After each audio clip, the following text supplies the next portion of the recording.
তন্ময়দা, কার্যত ভোটের দিন এখনো ঘোষণা হতে মাস তিনেক তো বাকি আছেই আমার মনে হয়, বা 2-2.5 মাস তো বাকি আছে। কিন্তু তন্ময়দা, আপনাকে আমি যেটা জিজ্ঞেস করব সেটা হচ্ছে, একদিকে এসআইআর করে বিজেপি নাকি মানুষের থেকে দূরে সরে যাচ্ছে বলে একটা অবস্থান তৃণমূলের, পাশাপাশি এই সিঙ্গেল বেঞ্চের রায়দান নিয়ে অভিজিৎ বাবুর যে রায়দান ছিল, অভিজিৎ গঙ্গোপাধ্যায়ের মাননীয় বিচারপতি, পরবর্তীকালের সাংসদ, এই দুটো ইস্যু বিজেপিকে ভোট দিতে এটা প্রায় দোরগোড়া বলা যেতে পারে। এই দোরগোড়ায় কি বিজেপিকে খানিকটা পেছনে ঠেলে দিল? তন্ময়দা, আপনার কি মনে হয়? দেখুন, প্রথমে যদি আমি হাইকোর্টের রায়টা নিয়ে বলি, জানেন যে বিজেপি সবসময় বলে এসছে যে বিজেপি চাই যোগ্য শিক্ষকরা স্কুলে থাক এবং একজন অযোগ্য শিক্ষক স্কুলে থাকতে না পারে। তো বিজেপি স্ট্যান্ড। তো তারপরে আপনারা জানেন এসএসসির ক্ষেত্রে আলাদা করে সবার ছড়িয়ে, এক্ষেত্রেও আপনারা সিঙ্গেল বেঞ্চের রায় ছিল, 32,000 চাকরি চলে গেছে। ডিভিশন বেঞ্চ এরকম বলেনি যে কোনো দুর্নীতি হয়নি। ডিভিশন বেঞ্চ একটা যেটা খাতিরে পরিবারের সুবিধা তারা। তো আমার ধারণা দেবাশিস যে এই কেসও দেখবেন আলটিমেটলি সুপ্রিম কোর্টে গিয়ে পৌঁছবে, কারণ যে পক্ষে জিতুক সুপ্রিম কোর্ট আমার মনে হয় এই ধরনের কেস গিয়ে পৌঁছবে এবং তারপরে সুপ্রিম কোর্টে ফাইনাল নেবে।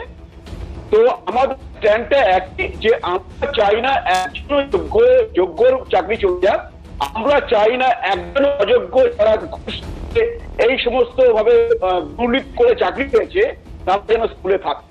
তো এরপরে ঠিক করবেন সুপ্রিম কোর্ট নির্ণয় সুপ্রিম কোর্টে যায়, আর সুপ্রিম কোর্টে না যায় তাহলে ডিভিশন বেঞ্চে যেটা হবে সেটা কোর্টের ওপরে বিজেপি বলবে।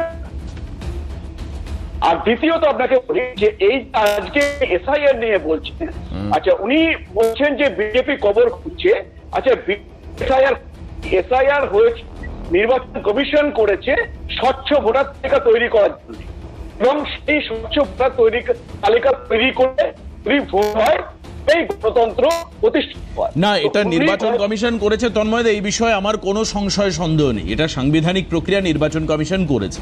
কিন্তু আপনাদের নেতারা, বিজেপির নেতারা যেভাবে নির্বাচন কমিশনের মুখপত্র হয়ে কথা বলছেন, যেভাবে এসআইআর এর কৃতিত্ব কাঁধে নেওয়ার চেষ্টা করছেন, এটা তো মানুষ ভাববে, মানে সাধারণ মানুষ, মানে যারা অ্যাকচুয়ালি ভোট মেশিনারি, যারা ভোট দেবেন, গ্রামগঞ্জের প্রান্তিক এলাকার মানুষ, ভোট কেমিস্ট্রি তো আপনি আমার থেকে কম বোঝেন তা না, আপনি ভালোই বোঝেন।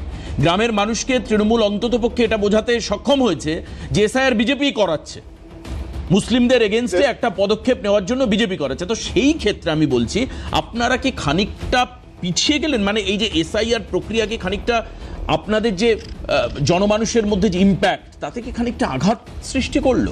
এটা আমি জানি যে আপনারা করাননি। দেখুন, পশ্চিমবঙ্গে যারা গণতন্ত্র পছন্দ করে তারা চাইছে পশ্চিমবঙ্গের ভবিষ্যৎ আমরা ভারতীয়রা নির্ধারণ করব।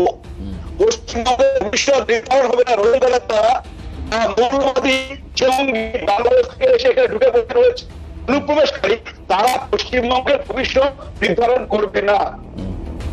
কিন্তু মানুষের ব্যক্তিগত যাতে পশ্চিমবঙ্গে না পড়ে এবং পশ্চিমবঙ্গের ভোটার তালিকা না থাকে, সেইটা হচ্ছে আমাদের প্রতিটি পশ্চিমবঙ্গবাসী আকাঙ্ক্ষা।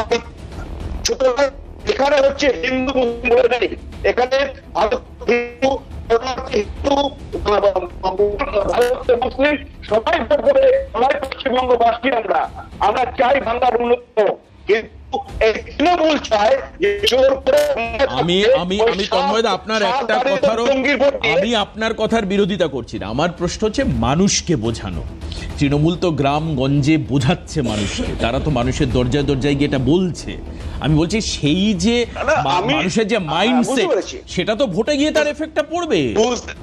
দেখুন, একমাত্র এটাতে চাপবে না, কারণ এটা তো কারোর কিছু যারা আজকে মমতা বন্দ্যোপাধ্যায় বলছেন যে তুমি যতই চালাকি করো মহৎ কার্য সম্ভব নয়। তন্ময়দা, আমি